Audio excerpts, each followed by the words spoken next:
Hi, Mystery Recapped here. Today, I'm going to explain an American supernatural drama television series called Manifest. Spoilers ahead. Watch out, and take care. The Stone family is at an airport in Jamaica, waiting for their flight back home to New York. The airline announces that because of a booking overload, some passengers will have to transfer to Flight 828 that will take off a while later. A police detective, Michaela, her brother Ben, and his leukemic son Cal decide to take Flight 828 while the rest of the family fly home early. In the following scene, the trio are already in Flight 828 and are waiting to land. Suddenly, a storm appears out of nowhere, making the plane go through aggressive turbulence. The lights go off and emergency lights are turned on, making everyone panic. A minute later, everything goes back to normal, and they continue their way to the JFK airport. However, the pilot is asked to make a descent to another airport. The operator on the other end sounds nervous upon hearing the name of Flight 828. The pilots are told that there will be military and medical personnel waiting for them when they touch down. Still confused, they land the plane. The director of the NSA, Vance, is the main investigator on the scene. He informs the confused passengers that they flew from Jamaica on April 7th, 2013, but the current date is November 4th, 2018. Everyone on the flight has been missing and presumed dead for the past 5.5 years. Then, we are taken back to the day they were at the airport. The daughter, Michaela, is a detective in the New York Police Department. She looks at her family and thinks about how stressed they are behind their happy faces. Her brother Ben and his wife Grace have been married for 15 years and are still in love. They have a pair of twins, Cal and Olive. Cal was born with leukemia and has been given 6 months to live. And Olive has a terrible name. Ben and Grace are always worried about their son, helplessly trying to find a way to save him. Then there is Michaela's mother, who is asking her to take a step forward in life and get married. Michaela was recently proposed to by her long-term boyfriend, Jared. She is taking time to give him a reply because she is still recovering from the trauma of something that happened recently. Back in the present, the passengers think this is some kind of sick joke, but they soon realize Vance is being dead serious. Upon further investigation, it is clear that the passengers haven't aged a single day since the departure. The people from NSA expect an answer from the passengers, but they are as clueless as everyone else. They are kept in a camp for the rest of the night and interrogated individually. All their answers are the same. They do not know what happened.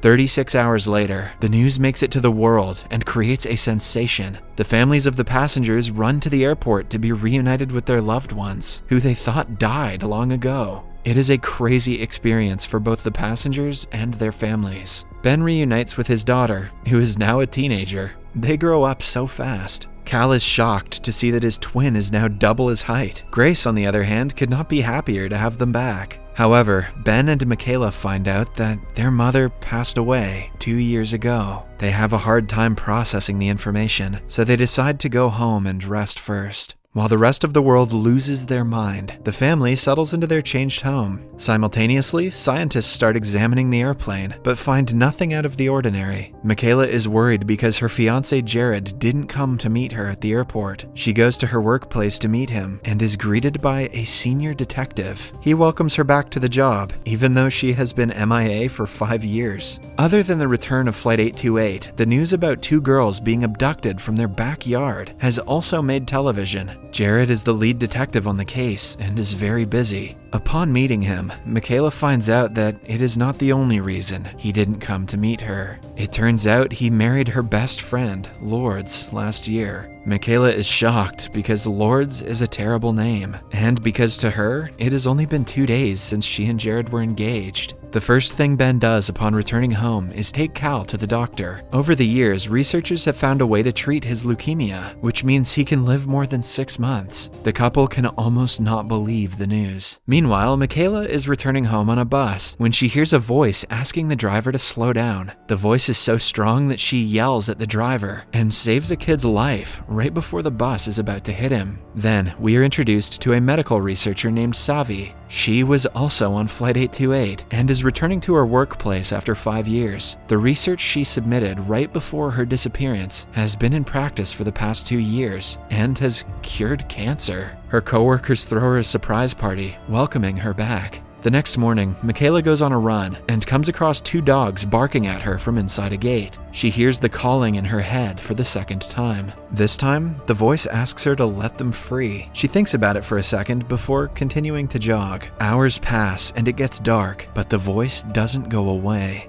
At midnight, Michaela goes to the dogs again and is joined by Ben a while later. It turns out he also heard the same calling that she did. They break open the door and let the dogs free, but decide to not tell anyone about the callings. The entire world's eyes are upon them, so if they say something strange, people might want to perform experiments on them. The following day, the police find security footage of the incident. Jared keeps it on the down low to keep Michaela out of trouble. He asks her why she let the dogs free, but even she doesn't have an answer to that. They find the dogs and go to the owner to apologize. In the meantime, Ben tries to mend his relationship with Olive, going to her football games and catching up with her life. They decide to take it slow because after Carl and Ben's disappearance, Olive had to go to therapy for many years. As soon as Michaela gets closer to the dogs, she again hears the voice asking to set them free. Jared talks to the dog's owner, explaining the situation to him, but Michaela cannot focus because of the voice. She suddenly breaks open the door to a room out of pure instinct. Inside are the 2 girls who were kidnapped a few days ago. The voice had been asking her to set the girls free, not the dogs. Jared is shocked, but he doesn't have time to comprehend what happened because he has to arrest the kidnapper.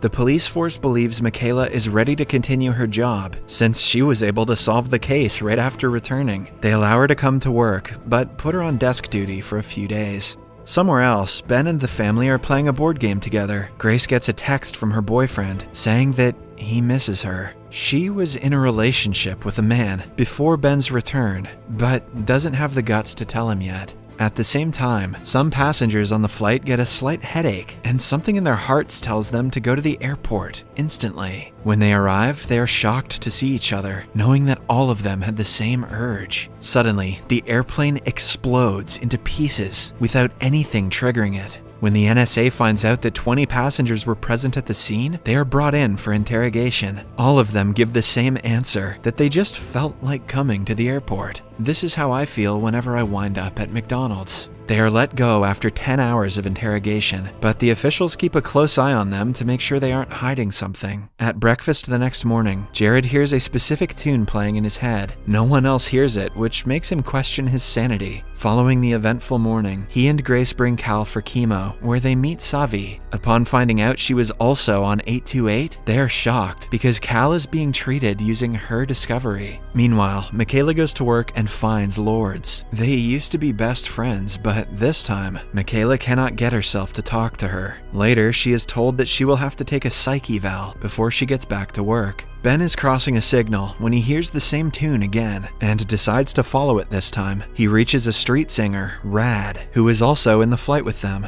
It turns out that Rad left his 13-year-old son with his neighbor when he first boarded the plane. Now he has found out that his son Adio is in jail, but no one is letting the poor man meet him. Jared has been called to help him, which means he has to help Rad. Using the connections in the NYPD, he arranges a meeting between Rad and his son. Adio has been arrested for stealing from a jewelry store he works in, but he insists it wasn't him. The guy might be lying, but something tells Ben that he is not. At home, Ben tells Michaela to keep the callings a secret from Grace as well. He doesn't want her to feel like he is any different from the Ben he was 5 years ago, especially because she has been trying to keep her distance when they are alone together. The next morning, Grace gets a call from her boyfriend who is urging her to tell Ben the truth. As she is explaining the situation to him, Michaela hears her. She promises not to tell Ben, but asks Grace to quickly figure out what she wants to do. Later, Michaela digs into Adio's case and finds out that all evidence points towards him being the culprit, since there is no sign of forced entry and he used a false ID to get the job. Rad goes to talk to him one more time, but Adio insists it wasn't him. He used the fake ID to get better jobs, but he would never steal something from the job he worked so hard to get. At night, Grace buys Cal new toys because his old ones were donated. However, he misses things like his rock collections and limited edition Legos. It turns out that without Grace's knowledge, Olive had stored them in a storage unit. She and Ben go to retrieve the stuff, and Ben finds out the unit belongs to Grace's boyfriend, Danny. Olive hugs him and apologizes. Before they can move the boxes, Ben again hears the tune, but this time in real life. He follows it and finds out it is the ringtone of the jewelry shop owner's son. He is the one who stole the jewelry and put the blame on Adio. Ben immediately calls the police and gets him arrested. In the end, Adio is let free, and Rad couldn't be happier. Michaela goes through her Facebook page and finds several messages from Lourdes over the years. It makes her remember the friendship that they shared. She goes to Lourdes' place and reunites with her, forgiving her for everything. Somewhere else, Ben confronts Grace about her love affair. He doesn't blame Grace for being with someone else to get over the pain of losing her husband and child. Grace is grateful to have such an understanding man as her husband. After that, we are introduced to Kelly, one of the 828 passengers who has been the most vocal about what happened to them. She goes on interviews and blames the government for hiding something. Then, when she is watching the news at night, someone shoots her dead. In just a few hours, her house is surrounded by police. Ben also finds out about it through the news and asks the family to be careful of strangers because the death might have been related to her being a passenger. He gets a call from Savi, who says that she has found an undiscovered protein in Cal's blood that wasn't there before the return. They decide to keep it a secret before she can do more research to find out what exactly it is. Following the call, Michaela and Ben go to Kelly's house to investigate the murder. However, they are interrupted by Vance, who kicks them out because the matter related to Flight 828 is a matter of national security. Outside, they meet Kelly's husband, Taylor, who says that his wife had a calling yesterday. Before they ask him more about it, he walks away. Michaela has also been hearing the phrase, "own your truth," repeatedly in her head. She hears Kelly say the same thing in her interview and realizes that she is meant to find Kelly's killer. Later, she and Ben go to talk to Taylor, who is preparing for the funeral. He thinks that Kelly was killed because of the interviews, and so does the maid. When they start to receive guests, the siblings see themselves out. However, this reminds Michaela of her friend Evie's death. A few months before the disappearance of the flight, Michaela was in a car accident with Evie. Evie died in the crash, and since Michaela was driving, she never forgave herself. To own her truth, she goes to Evie's parents' home and finds her mother. The last time Michaela was here, she was kicked out because the couple didn't want to see her. But this time,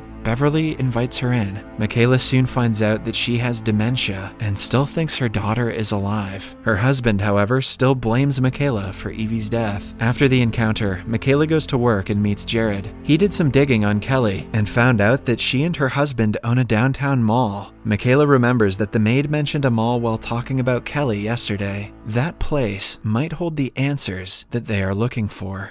Subscribe for more videos like this, turn on notifications, and leave a like to help the channel out. Thank you for watching.